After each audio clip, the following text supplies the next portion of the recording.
হ্যাঁ ওরা মারপিট করছে আমার স্বামীকে নিয়ে। কে মারছে? ওরা মারছে তো ভাই, টিএমসি দলের নেতা হলো। কেন মারছে? জানি না। গতকাল 12টা বাজার ঠিক কয়েক মিনিট আগে সাপ্লিমেন্টারি প্রথম শীটটা বার করলো জুডিশিয়ারি অফিসাররা। সেখানে 29 লক্ষের ভাগ্য নির্ধারিত হলো। ঠিক কতজন ভোটারের নাম বাদ গেল বা কতজন ভোটারের নাম উঠলো সেটা এখনো পর্যন্ত জানা যায়নি।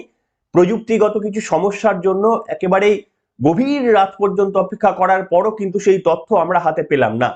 কিন্তু এটুকু জানা যাচ্ছে যে আপনারা জানেন যে এই এসআইআর প্রক্রিয়ার আগে 7,66,00,000 ভোটারের নাম ছিল এবং বিভিন্ন পর্বে এখনো পর্যন্ত সেই সংখ্যা কমে এসে 7,06,00,000 কাছাকাছি 4 লক্ষের কাছাকাছি পৌঁছে গিয়েছে। এখনো পর্যন্ত 60 লক্ষেরও বেশি মানুষ অ্যাডজুডিকেটেড হয়ে রয়েছে। তার মধ্যে প্রাথমিকভাবে সুপ্রিম কোর্টে নির্বাচন কমিশন জানিয়েছে 30% মতো বাদ যাওয়ার একটা প্রবণতা দেখা যাচ্ছে।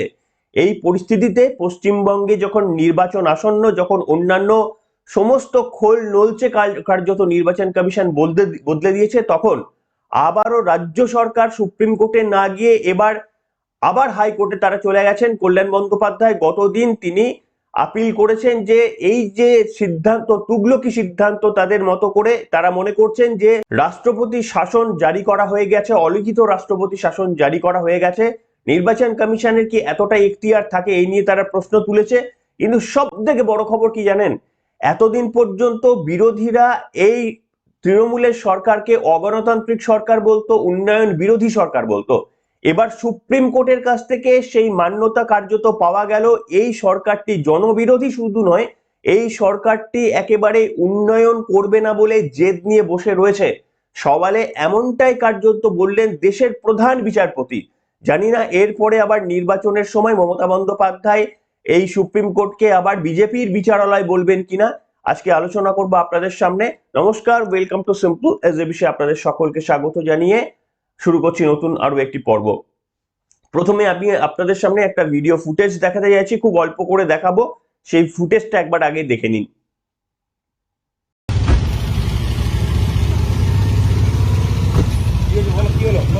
ওরা মারপিট করছে। হ্যাঁ ওরা মারপিট করছে আমার স্বামীকে নিয়ে।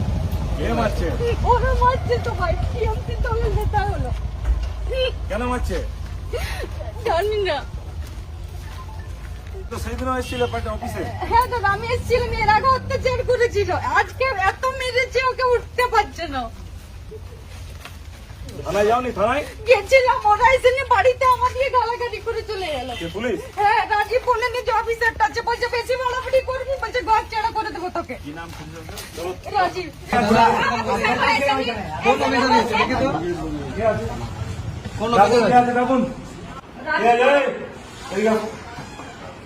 অফিসার ডাকো। হ্যাঁ এসআই আছে রাহুল আছে ডাকুন ডাকুন ডাকুন রাজীববাবু ডাকুন। গিয়ে গিয়ে পরে চমকে আসছে এলাকায় দাদাগিরি পুলিশের বদলি করে। আপনাদের লজ্জা শরম বলে কিছু আছে? লাল দিচ্ছে পুলিশকে গিয়ে বলছে ভোলানা ছেলে বানাবো। যে ওই আবার ইয়ে করছেন অনুব্রতর ঘটনার পরে আপনাদের যদি লজ্জা না আসে, আর কখন লজ্জা আসবে আপনাদের? ইয়ে না তৃণমূল নেতার নাম নিচ্ছে ওনাকে ডাকুন, রাজীব অফিসার যে আছে ডাকুন। দেখলেন এই ফুটেজটা দাবি করা হচ্ছে যে রূপনারায়ণপুরের বিধানসভা এলাকার, এবং সেখানে এক বিজেপি কর্মীকে পুলিশের তরফ থেকে থ্রেট দেওয়া হয়েছে। প্রথমে তৃণমূল কংগ্রেসের দুষ্কৃতীরা এক বিজেপি কর্মীর বাড়িতে হামলা চালান, তার বাড়ির গৃহবধূ কান্নাকাটি করে সে কথা বলেন, এবং তারপরে পুলিশ সেখানে গিয়ে নাকি তাকে মানে বাঁচানোর জায়গায় তার উপর আরো কিন্তু মানসিকভাবে অত্যাচার নিপীড়ন চালিয়েছে বলে অভিযোগ। ভোলা সিং এমএলএ এর দলবল নাকি এই কাণ্ড কারবার ঘটিয়েছে বলে অভিযোগ। কেন এই ছোট্ট ভিডিওটা দেখালাম, যে নির্বাচন কমিশন এত আঁটোসাঁটো ব্যবস্থা করলেও কিন্তু কোথাও কোথাও এই ভোট সন্ত্রাস ইতিমধ্যেই শুরু হয়ে গিয়েছে। আর এই সমস্ত ভোট সন্ত্রাসের দিকে তৃণমূল কংগ্রেসের কর্ণপাত করার কোনো প্রয়োজন নেই। তার কারণ তারা মনে করে এটাই পশ্চিমবঙ্গের কালচার হওয়া উচিত এবং এই কালচারের মধ্যেই চতুর্থবারের জন্য আরো একটি সরকার নির্বাচিত হওয়া উচিত। কিন্তু ঠিক এই জায়গাতে এবারে প্রথম আপনারা দেখলেন যে বিজেপি কর্মীরা থানায় গিয়ে পরিষ্কারভাবে পুলিশের সঙ্গে বচসায় জড়ালেন। ঠিক বেঠিক সেটা সরকার বুঝে নেবে, কিন্তু প্রশ্ন হলো এই প্রথম বিজেপিও কিন্তু পাল্টা দেওয়ার কৌশল দিয়েছে। এই রাজনীতিটা জানি না কোন দিকে যাচ্ছে, কিন্তু এতদিন পর্যন্ত তৃণমূল কংগ্রেসের তরফ থেকে যে একতরফা মানে আক্রমণ করা হতো, এবারে কিন্তু প্রতি আক্রমণের পথ বেছে নেওয়াতে হিংসা যদি আরো বাড়তে পারে, নির্বাচন কমিশন যদি সঠিকভাবে এটাকে পরিচালনা করতে না পারেন। এই জায়গায় দাঁড়িয়ে আমি আপনাদের সামনে বলবো যে কল্যাণ বন্দ্যোপাধ্যায় গতকাল তিনি চলে গিয়েছিলেন এবং দেখুন এখানে বলা হচ্ছে প্রশাসনের রদবদল নিয়ে হাইকোর্টে সওয়াল কল্যাণের, পাল্টা মামলার এখতিয়ার নিয়ে প্রশ্ন তুলল কমিশন। অন্য আরেকটি জায়গায় লেখা রয়েছে পশ্চিমবঙ্গে কি রাষ্ট্রপতি শাসন জারি হয়েছে, অফিসার বদলির ধরন নিয়ে প্রশ্ন উঠল হাইকোর্টে, কেন সিদ্ধান্ত কি বলল কমিশন।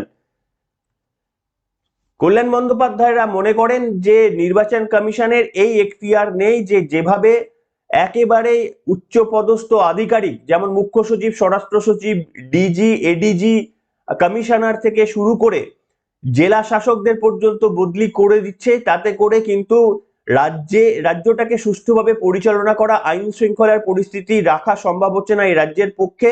এটা কার্যত অলিখিত একটা রাষ্ট্রপতি শাসন জারি হয়েছে, যে বক্তব্য মঞ্চ থেকে মমতা বন্দ্যোপাধ্যায় বলেন, এই একই বক্তব্য কল্যাণ বন্দ্যোপাধ্যায় গতকাল প্রধান বিচারপতির ডিভিশন বেঞ্চে গতকাল এই বক্তব্য বলেছেন কল্যাণ বন্দ্যোপাধ্যায়। এবং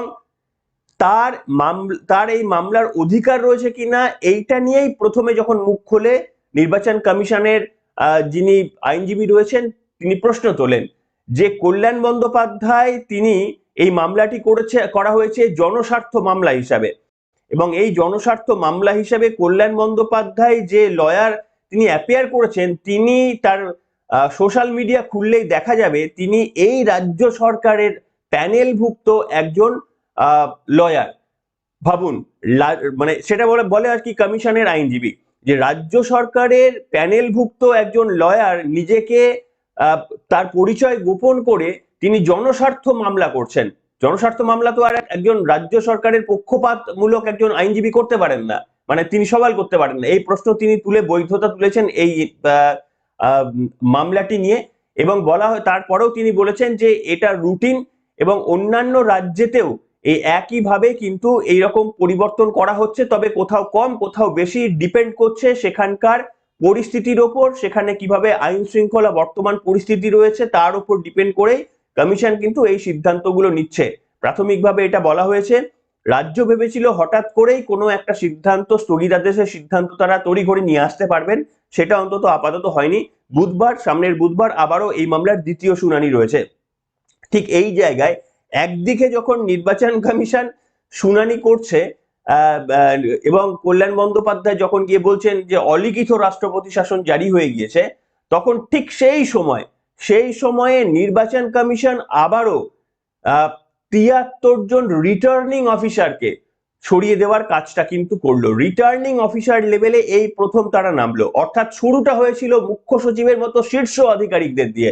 মুখ্য সচিব, তারপরে আপনাদের ছিল স্বরাষ্ট্র সচিব, এডিজি, ডিজি, কমিশনার, একেবারে শীর্ষ পদ দিয়ে শুরু হয়েছিল। তারপরে 11 জন জেলা শাসককে তাদেরকে সরিয়ে দিয়েছিল, অর্থাৎ ডিইও কে সরিয়ে দিয়েছিল 11 জন, এবং এই প্রথম মহকুমা শাসকদের সরিয়ে দিল, অর্থাৎ তাদেরও নিচে যারা এসডিও পদে, যারা এখন রিটার্নিং অফিসার 294টি বিধানসভা কেন্দ্রে 294টি রিটার্নিং অফিসার থাকে, এবং এদের মধ্যে এবারেই নির্বাচন কমিশন প্রথমে স্থির করেছিল প্রায় প্রত্যেকেই এসডিও লেভেল বা মহকুমা শাসক লেভেলের হতে হবে, এবং তাদের মধ্যে 73 জন পক্ষপাত দুষ্ট রিটার্নিং অফিসারকে সরিয়ে দিল। সব থেকে বড় কথা হচ্ছে তার মধ্যে মমতা বন্দ্যোপাধ্যায়ের ভবানীপুরের যে রিটার্নিং অফিসার তাকে পর্যন্ত সরিয়ে দেওয়া হয়েছে। এরকম 73 জায়গা থেকে সরিয়ে দেওয়া হয়েছে। অর্থাৎ একদিকে যেমন সুপ্রিম কোর্ট, হাইকোর্টে গিয়ে সওয়াল করছেন কল্যাণ বন্দ্যোপাধ্যায়রা যে কমিশনের এই এখতিয়ার রয়েছে কিনা, তারা অলিখিত সুপার এমার্জেন্সি চালু করে দিয়েছেন রাজ্যে। ঠিক সেই সময়ে নির্বাচন কমিশন তাদের একেবারেই পশ্চিমবঙ্গে সুষ্ঠুভাবে নির্বাচন করানোর জন্য বদ্ধপরিকর, যে কাজটা করাটা প্রয়োজন পশ্চিমবঙ্গে সুষ্ঠুভাবে নির্বাচন করার জন্য, সেই রিটার্নিং অফিসারদেরও পর্যন্ত তারা সরিয়ে দিল। আমি জানি না এরপরে তারা বিএলও স্তরেও নামবেন কিনা, যদি প্রয়োজন পড়ে হয়তো সেই কাজটাও তারা করবেন। ঠিক এই জায়গায় দাঁড়িয়ে আমি আপনাদের সামনে একটা অসাধারণ তথ্য দেব, আপনারা হয়তো জেনে গিয়েছেন গতকাল। দেখুন, এখনো পর্যন্ত বিরোধী, বিশেষ করে বিজেপি বারবার একটা কথাই বলে আসতো যে এই রাজ্য সরকারটি উন্নয়ন বিরোধী সরকার, কোনো কিছুর উন্নয়নের বিপক্ষে এই রাজ্য সরকারের মতামত সবসময় যায়। সেখানে গতকাল চিংড়িঘাটা ফ্লাইওভার, আপনি লোকেশন ছেড়ে দিন, কাজ ছেড়ে দিন, শুধু ঘটনাটা একবার শুনুন। চিংড়িঘাটা ফ্লাইওভার, আমি যেখানে চাকরি করি সেখানে যখন অফিস যেতে হয় আমাকে ওই চিংড়িঘাটা ফ্লাইওভারের নিচ দিয়ে আমাকে যেতে হয়। সেই চিংড়িঘাটা ফ্লাইওভার না মেট্রো প্রকল্পের কাজ, সেটা দীর্ঘদিন ধরে আটকে রয়েছে। তার কারণ কেন্দ্র যে মানে কেন্দ্রকে পারমিশন দিচ্ছে না আমাদের এই রাজ্য সরকার। মেট্রো সম্প্রসারণের মাত্র 2টো পিলারের মধ্যে সংযোগ স্থাপন, এইটা হলেই গোটা কাজটা কমপ্লিট হয়ে যায়। এইটা 6-7 মাস ধরে, 1 বছর ধরে কিছুতেই এর পারমিশন দিচ্ছে না রাজ্য সরকার। কেন? তাদের তরফ থেকে হাইকোর্টে গিয়ে বলা হয়েছে যে এখন উৎসব চলছে, এখন মেলা চলছে, এখন মানুষের অসুবিধা হবে। কখনো বলা হয়েছে যে এখন ভোট চলছে। এইরকম ভাবে যখন বলা হচ্ছে তখন কেন্দ্রের তরফ থেকে দাবি করা হয়েছে এই কাজটি করতে মাত্র 6টা দিন সময় লাগবে। এই 6টা দিন আমাদের দেওয়া যাচ্ছে না। 6টা দিন মানুষের একটু কষ্ট হবে, কিন্তু আলটিমেটলি তো একটা বিরাট সুবিধা মানুষের হয়ে যাবে। আমরা জানি যারা চিংড়িঘাটা দিয়ে যাতায়াত করি কতটা জ্যাম হয়, মেট্রো হয়ে গেলে সেখানে কত পরিমাণে সুবিধা হবে সেটা যারা সেক্টর 5-এ যাতায়াত করেন তারা বুঝতে পারেন। সেই জায়গায় রাজ্য সরকার, কলকাতা হাইকোর্ট যে শর্ত দিয়েছিল যে রাজ্য সরকারকে অনুমতি দিতে হবে এই কাজটা অবিলম্বে করার জন্য, কেন্দ্রীয় সরকারের সঙ্গে সহযোগিতা করতে হবে, রাজ্য সরকার সেইটার বিরোধিতা করে একটা উন্নয়ন করবেন, একটা মেট্রো রেল সম্প্রসারণ করবেন, তার বিরোধিতা করে সেটা যেন না করতে পারা যায় তার জন্য সুপ্রিম কোর্টে চলে গিয়েছিলেন। গতকাল সুপ্রিম কোর্টের ডিভিশন বেঞ্চে প্রধান বিচারপতি সূর্যকান্ত মিশ্র ডিভিশন বেঞ্চে, সেখানে যখনই এই মামলার শুনানি হয় তখন বিচারপতিরা এতটাই ক্ষুব্ধ হয়ে যায় এই রাজ্য সরকারের প্রতি, বলেন যে এই মামলাটি প্রত্যাহার করুন, নাহলে আমরাই এই মামলাটিকে রিজেক্ট করে দেব। আপনারা উন্নয়ন বিরোধী কোন রাজ্য সরকারকে দেখিনি যে এতটা উন্নয়ন বিরোধী, আমি কোট করছি না কিন্তু ওভারঅল বলছি যে কোন রাজ্য সরকারকে দেখিনি যে এতটা উন্নয়ন বিরোধী, একটা উন্নয়নকে আটকানোর জন্য এতটা জেদ করতে পারে কোনো একটা রাজ্য সরকার। এটা ভাবার আমাদের একেবারে কল্পনার অতীত। আপনারা খুব তাড়াতাড়ি এটাকে সরিয়ে নিন মামলাটাকে, না হলে আমরা রিজেক্ট করে দিতে বাধ্য হব। এবার আপনারা ভাবুন, মমতা বন্দ্যোপাধ্যায় এখনো পর্যন্ত কিন্তু তিনি তার জেলায় জেলায় প্রচার শুরু করেননি। তিনি আর মাত্র এই লিস্ট বেরোনোর আজকের দিনটা তিনি করবেন না, কাল বা পরশু থেকে তিনি প্রচার শুরু করার তার কথা রয়েছে। আমি জানি না এবার প্রত্যেকটি মঞ্চ থেকে আপনারা হয়তো বিজেপির বিচারালয় বলে আবারও আক্রমণ শুনতে পারবেন রাজনৈতিক শীর্ষ নেতৃত্বের কাছ থেকে। তার কারণ উন্নয়নকে করার জন্য যে নির্দেশ দেওয়া হচ্ছে সুপ্রিম কোর্টের তরফ থেকে, সেটা এই রাজ্য সরকারের গাত্রদাহের কারণ, অনীহার কারণ। আর এর পরেও পশ্চিমবঙ্গের মানুষ যদি এই রাজ্য সরকারটিকে ভোট দেয় তাহলে আপনারাও প্রত্যেকেই, আমরা কিন্তু মানে স্পিড ব্রেকার হয়ে দাঁড়াবো। একসময় রাহুল গান্ধীকে এই বক্তব্য বলেছিলেন দেশের প্রধানমন্ত্রী নরেন্দ্র মোদী যে স্পিড ব্রেকার, কংগ্রেসকে বলেছিলেন। ঠিক পশ্চিমবঙ্গের সরকার, দেখুন স্পিড ব্রেকার তবু বিরোধীরা রয়েছে তবু মানা যায়, কিন্তু একটা সরকারের প্রধান মানে যারা বসে রয়েছে তারাই যদি সরকারের উন্নতিটাকে আটকে দিতে চায় তাহলে বুঝতে পারছেন যে এদের এজেন্ডাটা কি। এদের এজেন্ডা কেন ছিল পরিষ্কার, তার কারণ এই কাজটা যদি হয়ে যায়, এই যে হাজার হাজার লক্ষ লক্ষ মানুষ প্রত্যেকদিন উপকার পাবেন, মেট্রো রেল হয়ে গেলে এই যে দুর্ভোগ যন্ত্রণাটা যে কমে যাবে, মাত্র এই 6 দিনের একটু বেশি কষ্ট করলে বাকি জীবনের যন্ত্রণাটা সম্পূর্ণরূপে নির্মূল হয়ে যাবে। এটা রাজ্য সরকার করতে দেয় না। তার কারণ মানুষ এটার জন্য নরেন্দ্র মোদীকে থ্যাংক ইউ দেবে, ধন্যবাদ দেবে, এই ধন্যবাদটা মমতা বন্দ্যোপাধ্যায় দিতে দেবেন না। অথচ প্রত্যেকবার কোনো কিছু হলেই, মেট্রো রেল সম্পর্কে কোনো কথা হলেই তৃণমূলের ছোট বড় মাঝারি একেবারে আরো বড় সবাই নেতা এক স্বরে বলবেন যে মমতা বন্দ্যোপাধ্যায় যখন ছিলেন তখন শিলান্যাস করে গেছিলেন। আজ পর্যন্ত মেট্রো রেল নিয়ে দেখবেন যে কোনো কথা হলেই সবসময় একটা বাক্য রেডি থাকে যে মমতা বন্দ্যোপাধ্যায় যখন ছিলেন তখন তিনি অ্যাপ্রুভাল দিয়ে গেছেন। তো যদি সেটাই হয় তাহলে কেন্দ্রীয় সরকারকে কাজটা করতে দেওয়ার পর তারা বলতে পারতেন, তারা নিজেদের ঢাক পেটাতে পারতেন যে আমাদের দিদি করে গিয়েছিল তাই হয়েছিল। কিন্তু না, মানুষ তো সত্যটা জেনে ফেলবে যে আসলে কে উন্নয়নপন্থী আর কে উন্নয়ন বিরোধী। ভাবুন একবার, এই রাজ্য সরকারকে, এই একই রাজ্য সরকারকে বাংলাদেশের অন্তর্বর্তী জায়গায় বিএসএফ কে জমি দেওয়ার জন্য পর্যন্ত হাইকোর্টে যেতে হয়। এই একই রাজ্য সরকারকে চাকরির জন্য মানে স্বচ্ছভাবে নিয়োগ যাতে হয়, স্বচ্ছভাবে পরীক্ষা দিয়ে মেধার ভিত্তিতে যেন চাকরি হয়, দুর্নীতির বিরুদ্ধে এই রাজ্য সরকারের বিরুদ্ধে কিন্তু সুপ্রিম কোর্ট হাইকোর্টে যেতে হয়। অর্থাৎ প্রায় এবং ভোট হিংসার জন্য তো যেতেই হয়। প্রত্যেকটি ক্ষেত্রে আপনি এই রাজ্য সরকার যতদিন আছে প্রত্যেকটি ক্ষেত্রে নিষ্পত্তির জন্য কখনো সুপ্রিম কোর্ট কখনো হাইকোর্টে সাধারণ মানুষকে দ্বারস্থ হতে হয়। এই রকম একটা সরকারকে যদি আবারও 5 বছরের জন্য মানুষ পছন্দ করে রেখে দেয়, তাহলে আগামী দিনে পশ্চিমবঙ্গের ভবিষ্যৎ ঠিক কোন জায়গায় অপেক্ষা করছে আপনারা বুঝতেই পারছেন। শুধু একটা ছোট্ট বক্তব্য বলে শেষ করব। গতকাল শ্রমিক ভট্টাচার্য তিনি রাজ্যসভায় গিয়ে প্রশ্ন করেছিলেন যে এখনো পর্যন্ত ওয়াকআপ সম্পত্তির কত বাদ গেছে পশ্চিমবঙ্গ থেকে। একটা চাঞ্চল্যকর তথ্য এসেছে যে যত রেজিস্ট্রেশনের জন্য অ্যাপিল হয়েছিল তার মধ্যে 3,500 বাতিল হয়ে গিয়েছে।